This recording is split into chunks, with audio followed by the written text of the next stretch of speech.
सबसे बड़ी बुराई क्या है? व्यसन। आज हम व्यसन का त्याग करने का संकल्प यहाँ से लेकर के जाए। भाइयों बहनों, ये जो व्यसन है, नशा है, ये सर्वनाश की जड़ है। सब कुछ समाप्त हो जाता है, सारी चीजों का नाश हो जाता है जब व्यक्ति नशा करता है। क्या होता है नशे से? शरीर में बीमारियां उत्पन्न होती है, मन में कुविचार उत्पन्न होते हैं, धन की बर्बादी होती है, परिवार में कलह क्लेश का वातावरण उत्पन्न हो जाता है, व्यक्ति का जीवन बर्बाद हो जाता है नशे की वजह से। एक रिसर्च के अनुसार पता चला कि हर 8 सेकंड में दुनिया में एक मौत केवल नशे की वजह से हो रही है। हर 8 सेकंड में सब कुछ बर्बाद हो जाता है। कैंसर, पायरिया जैसी बीमारियां उत्पन्न हो रही है इस नशे की वजह से। आज हमें इस व्यसन से बचने की आवश्यकता है। परम पूज्य गुरुदेव ने नशे की परिभाषा हमें बताई। क्या कहते हैं गुरुदेव? क्या है व्यसन? वर्तमान है खाक और भविष्य भी धुआं। जो व्यक्ति नशा करता है उसका वर्तमान खाक है, भविष्य भी धुआं। बिगड़ी सी सोच और घना अंधेरा, ना कोई उम्मीद ना कोई आशा, चारों ओर सिर्फ निराशा ही निराशा। और यही है नशे की परिभाषा। आज आवश्यकता है हम नशे का त्याग करें। आज व्यक्ति शराब पीता है। क्या है शराब? स का मतलब सड़ाती है, पूरे जीवन को सड़ा देती है। रा मतलब राग द्वेष उत्पन्न करती है परिवार में, और ब मतलब बर्बाद कर देती है, पूरा जीवन बर्बाद हो जाता है शराब से। आज आवश्यकता है हम नशे का त्याग करें। आप सभी ने महुए का पेड़ देखा है ना? महुए का वृक्ष, जब तक महुए के वृक्ष पर फल नहीं लगते तब तक वो हरा भरा दिखाई देता है, बहुत अच्छा पत्तों से ढका होता है। लेकिन जैसे ही उस वृक्ष पर फल लगने लगते हैं, सबसे पहले सारी की सारी पत्तियां नीचे गिर जाती है। जो व्यक्ति नशा करता है उसके जीवन से हरियाली समाप्त हो जाती है, खुशहाली समाप्त हो जाती है, उसका जीवन अंधकार में हो जाता है। यदि हम नशा शब्द का उल्टा करें तो क्या होता है? शान। जब तक व्यक्ति के जीवन में नशा नहीं आता वो शान से जीता है, लेकिन जिस दिन उसके जीवन में किसी प्रकार का व्यसन आ जाए, सबसे पहले उसके जीवन से शान विदा हो जाती, फिर वो शान से नहीं जी पाता। आज आवश्यकता है हम व्यसन का त्याग करें, हम नशे का त्याग करें। हम देखते हैं दुनिया में भगवान ने कितनी सुंदर सुंदर खाने की चीजें बनाई है।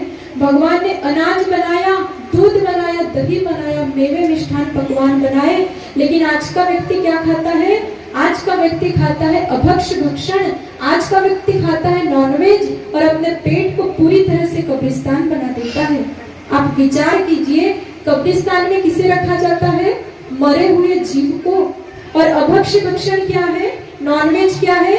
ये भी तो मरा हुआ जीव है। जब इस मरे हुए जीव को व्यक्ति अपने पेट में रखता है तो ये पेट न रहकर, ये शरीर भगवान का मंदिर न रहकर कब्रिस्तान बन जाता है। आज आवश्यकता इस बात पर हम विचार करें। इस शरीर को भगवान का मंदिर कहा है। उपनिषदों में एक सूत्र आता है, अष्ट चक्रा नव द्वारा देवानाम पुर अयोध्या। ये जो 8 चक्रों और 9 द्वारों का मनुष्य का देह है, इसी को देवताओं की राजधानी अयोध्या बताया है। ये शरीर भगवान का मंदिर है, इसलिए किसी भी प्रकार की बुराई, किसी भी प्रकार का नशा, किसी भी प्रकार का व्यसन हम खाने से बचे। हम अपने जीवन का सदुपयोग करें।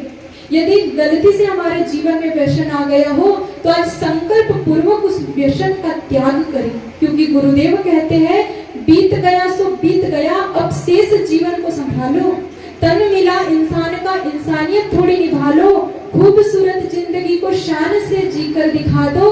देव दुर्लभ देह पाकर व्यसनों से इसको बचा लो। आज इसकी हमें आवश्यकता है। आवश्यकता है हम संकल्प ग्रहण करें कि आज के बाद हम किसी भी प्रकार का नशा नहीं करेंगे, किसी भी प्रकार का व्यसन नहीं करेंगे। ये हमारे भाइयों का व्यसन है नशा। और एक जो व्यसन है वो हमारी माताओं बहनों के जीवन में भी है। क्या नाम है उसका? उसका नाम है फैशन। फैशन परस्ती में हमारी माताएं बहनें इतनी अधिक डूब जाती है कि उन्हें कुछ भी समझ में नहीं आता।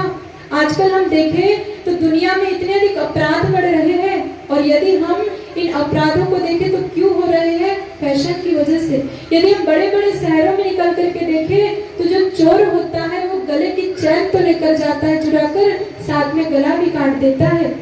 उंगली में से अंगूठी तो चुरा कर ले जाएगा लेकिन साथ में उंगली भी नहीं छोड़ता। आज आवश्यकता है हम फैशन से बचे। परम वंदनीय माता जी कहती है, सभी माताओं बहनों के लिए एक संदेश है माता जी का। क्या कहती है माता जी? लाद लिया क्यों तन पर बहनों इन गहनों के ढेरों को, लाद लिया क्यों तन पर बहनों इन गहनों के ढेरों को, लगता तुम दे रही निमंत्रण सारे चोरों और लुटेरों को। आज आवश्यकता है फैशन से बचे, अपने जीवन को श्रेष्ठ दिशा की ओर अग्रसर करें। परम वंदनीय माता जी कहती है, सत्य ज्ञान का पहला गहना और कड़वा बोल कभी ना कहना। यदि हम सत्य को अपने जीवन में उतार ले और यदि हम मीठा बोलना सीख जाए तो फिर हम सबसे सुंदर लगेंगे। हमें किसी गहने की आवश्यकता नहीं पड़ेगी। हम मीठा बोले, मधुर बोले, क्योंकि ये जो 3 इंच की जीभ होती है ना, ये 6 फीट के आदमी को भी मौत के घाट उतार देती है और यही 3 इंच की जीभ मरते हुए व्यक्ति में प्राण फूंक देती है। वाणी का बड़ा महत्व होता है, तभी तो कहा जाता है गोली का घाव भर सकता है लेकिन गोली का घाव नहीं भरता। इतना बड़ा महाभारत क्यों हुआ? द्रौपदी का एक कटु वचन, अंधों की संतान भी अंधी होती है। इसलिए हम मीठा बोले, मधुर बोले और सत्य को अपने जीवन में उतारे, फिर हमें किसी गहनों की आवश्यकता नहीं पड़ेगी। ये 2 प्रकार के जो व्यसन है, एक नशा और दूसरा फैशन, इन सब से आज हमें बचने की आवश्यकता है। आज हम संकल्प ग्रहण करें कि किसी प्रकार का नशा हम नहीं करेंगे, किसी प्रकार का फैशन हम नहीं करेंगे। ऐसा संकल्प ग्रहण करने का प्रयास